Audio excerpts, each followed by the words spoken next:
What's going on, everyone? I'm just a typical average American here today to react and learn about unexpected things about UK life. Things that are underrated or just not appreciated enough about getting to live in the UK. And what I really like about this video here is that this person is someone who has grown up outside of the UK. I believe she grew up in Australia, and then later in life moved to the UK and is living there now, and really has a good perspective on what sticks out to her, of what's different. What does the UK do better or the best compared to other countries like maybe America?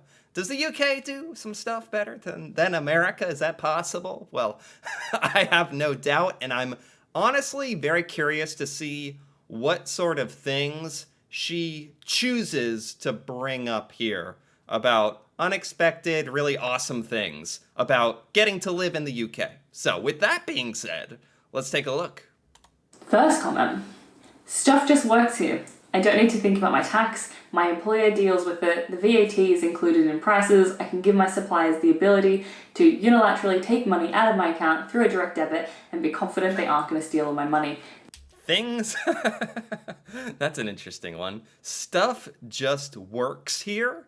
I mean, I'm inclined to say that I actually relate to this because it feels like, oh, this is so general, but it does feel like a lot of systems and stuff just don't work how they're supposed to, particularly in the United States. Like, I don't know. It's very general, but I actually kind of relate to this. And it only really affects you when something doesn't work. That's when you tend to remember it, right? So, I don't know. Stuff just works in the UK. It's good. That's true. That's true. I think half of that's very Western ideal, and I think some developing countries you can't just give access to your credit card and expect it all to be fine. In my experience, I've done that and it's been fine. However, I do think one of the things I love about the UK is the tax system, which I know could there be a more boring topic to talk about, but UK tax is simplified so well. Oh wow, I'd love to learn about the UK tax system. I don't know how much detail she's gonna go into, but the United States tax system, I don't know exactly how it is in other parts of the world, but basically you have to calculate yourself based on a bunch of equations and percentages how much you owe for the year in taxes, and then pay that to the government. And if you're wrong, the government will fine you and audit you. Which begs the question, if the government knows exactly how much you owe in the first place, why do we have to figure that out and try to guess and pay it and then, I don't know. Is that a very American complaint? Australia prescribes to we know how much you earn, and if you don't accurately put the right amount in, we're going to send you to jail and audit you. Exactly. Is it not that way in the UK? Is there actually another way to do this? I think with a lot of things in America, we've all just kind of gradually accepted that that's the way it is because we'd be just too angry about it. And if we kind of didn't have that mindset with our healthcare and our tax system, we're just like, I guess that's how it is. But obviously there's better ways to do it. Sounds like the UK does taxes much better. Approach. So it's much more stressful because they don't give you any idea of what you earn. You have to put in a claim, take out your deductibles, and if your number is lower than the amount they've taxed you, they'll pay you back. But if they think you're deducting more than you should, they'll audit you, and it's very, very stressful. So it's we have to guess. Yeah, I didn't know that about Australia, actually. It's the same in America. They know how much you owe, but it's up to you to figure it out. And then they tell you if you're wrong and punish you. So, quite a system. Wow, impressively bad, almost. And I know it's very similar in America as well. So that's super fun. So I love that the UK's that, and obviously I love that the tax is included in price, but I think that's everywhere except the US. Tax are included in the price. That's another thing. We've just accepted it. There's so many things in America where I feel like we've just accepted it. Like, that's kind of sad. I have to laugh to kind of chuckle through the pain. Even petty things, I can look up stock levels at my B&Q, and most of the time I show up, things are available. Shop websites show opening times that generally agree with reality. My bins are emptied consistently. There's a low chance that they'll be nicked or even pushed over overnight. See, these are things I wouldn't have even expected, so it's interesting. Because obviously this is going to be effective from where you come from. Yeah, this is kind of funny. This is another, like, things just working, even petty things just, like, working. I can look up stock levels at my local B&Q. I do not know what that means. What is B&Q? It's a retail company in the UK. British multinational do-it-yourself and home improvement realting company. Realtor? B&Q? Home improvement, garden living retailer. Helping customers have smarter homes. It's real estate. Okay. At my B&Q, and most of the time I show up, things are available. They're emptied consistently, and there's a low chance that they'll be nicked or even pushed over overnight. See, these are things I wouldn't have even expected, so it's interesting. Yeah, she's right.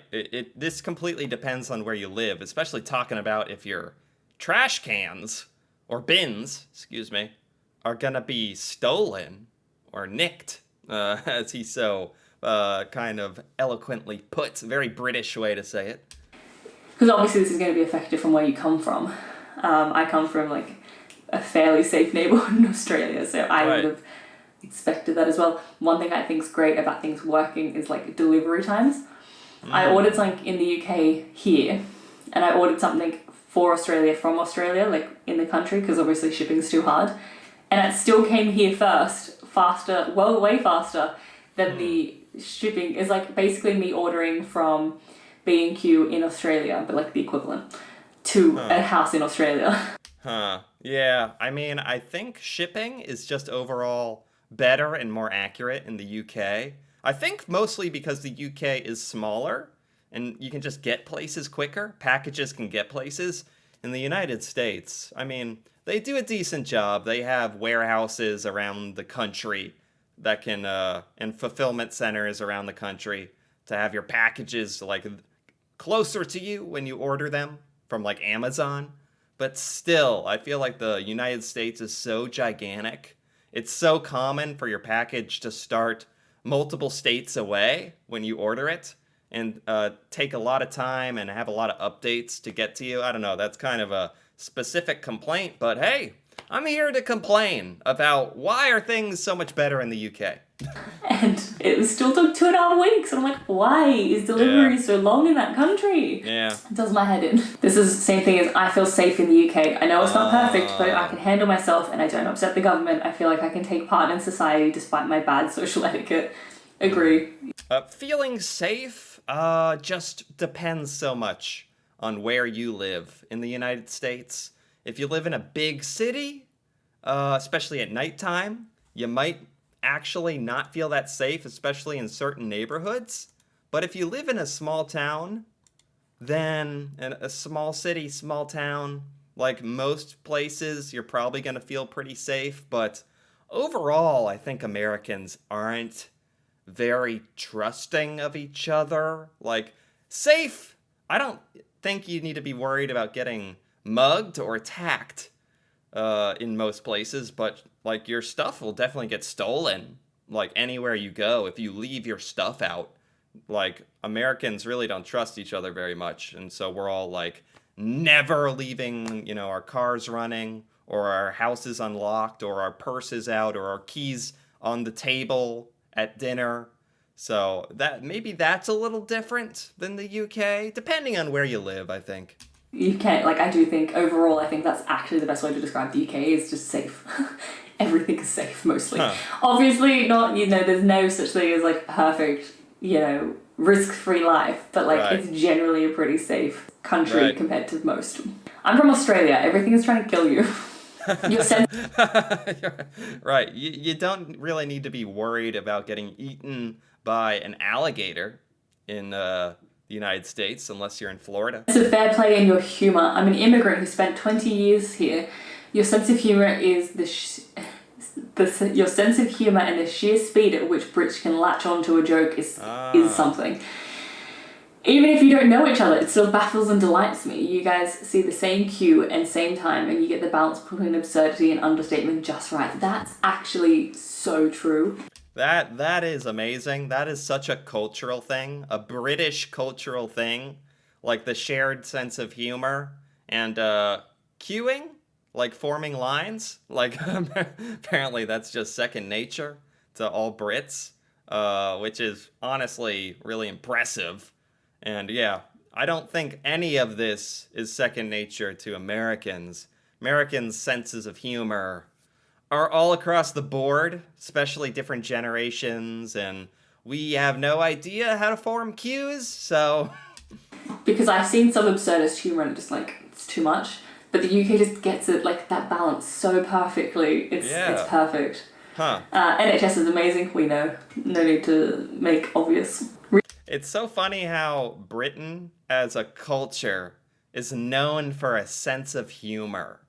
Like, what a unique trait. I don't think nowhere else on the planet is known as, like, their country, their culture, their nation, for, in part, for their sense of humor. I think that's actually, like, speaks very, very highly, honestly. Like, that's actually very important, like, to just living kind of a happy life. And it's just kind of cool. Really cheap ibuprofen and paracetamol.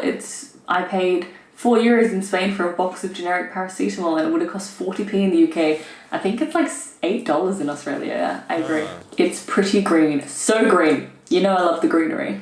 I had a friend that lived in... Well, they were talking about cheap ibuprofen. I think America, like, at least as a first world country, like, the over-the-counter medicines are all pretty cheap and accessible, much like the UK, I imagine. In Dubai, and he was there for I think like 2 years, and then he came to England because he can't go back to Australia because pandemic, and he was like, I missed the greenery of like a city, you know. The greenery of a city, like the UK tries to incorporate like plants and trees and grass into the cities. Yeah, the United States, that is certainly not a priority at all. Yeah, but that certainly makes it look beautiful, some of the places in the UK. And it's funny that to Brits, that's something when they leave the country and come back, they're like, oh, I missed this. Whereas in America, I feel like we're just once again, we're used to this sterile, cold life of technology and buildings that are very square. Like, Dubai is just desert all the time. You just miss the green. Yeah. And I was like, I get it. I love it. No dangerous bugs. 1000% agree. You don't know. You don't know. You don't know what I've been through. Oh man, I've actually looked at videos in the past about the differences between the animals and bugs in the UK and America, and I did not realize how many, like, I think Americans are just kind of used to that we have spiders, not as much as other places like Australia, but America has spiders and flying insects and little critters running around. So I never realized how much of a difference this is to the UK. It's so stressful. The amount of like behavior change you have to do in Australia that you don't even think about, like shaking out clothes and boots and things and not leaving things out and just checking under everything and Yeah, it's nothing like that in America. Like, I think Australia is its own level of having to shake your clothes out and check your shoes for like stinging insects. It's annoying. I love not being in danger. Shocking. Public footpaths and really accurate maps telling you where they are. Yeah, and is it the right to roam where you can just like wander around the countryside? I love that. Like, you know, in a lot of parts of Australia. Oh, does the UK have a right to roam where you can go explore and camp and travel around within reason without it being trespassing or against the law? That's fantastic. Uh, United States, to my knowledge, has nothing like that. People will get incredibly mad if they think you're on their property. Very mad. That's actually really nice. Public footpaths? Public footpaths. We have sidewalks. I can't particularly say that I think we have a lot of footpaths, although that does sound nice. I mean, maybe it's because Americans don't do a lot of walking at all. What do we need footpaths for? Build us some more roads, you know? Australia and America, it's like you walk on someone's land and you get shot. Here it's like most of the time you're fine. It's great. The pub everywhere. Everywhere has places to go for alcohol, but pub culture I'd claim is our own. Every town has a number of local pubs, and they're all, even if they're mostly chains these days, you're never more than a few minutes from a pub.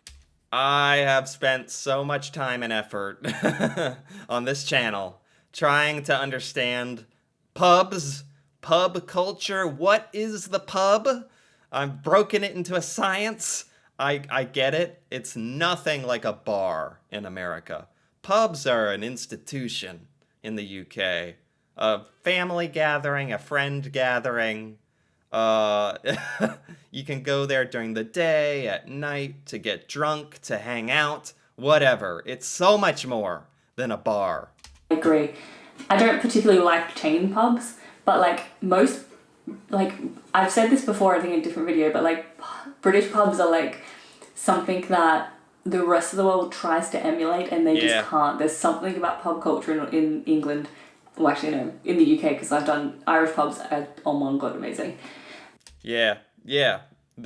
From what little I can see about pubs on YouTube videos, we try to make pubs in America. We even call certain places pubs in the name, but it's not. It's just not. It's a wannabe. It's trying but failing.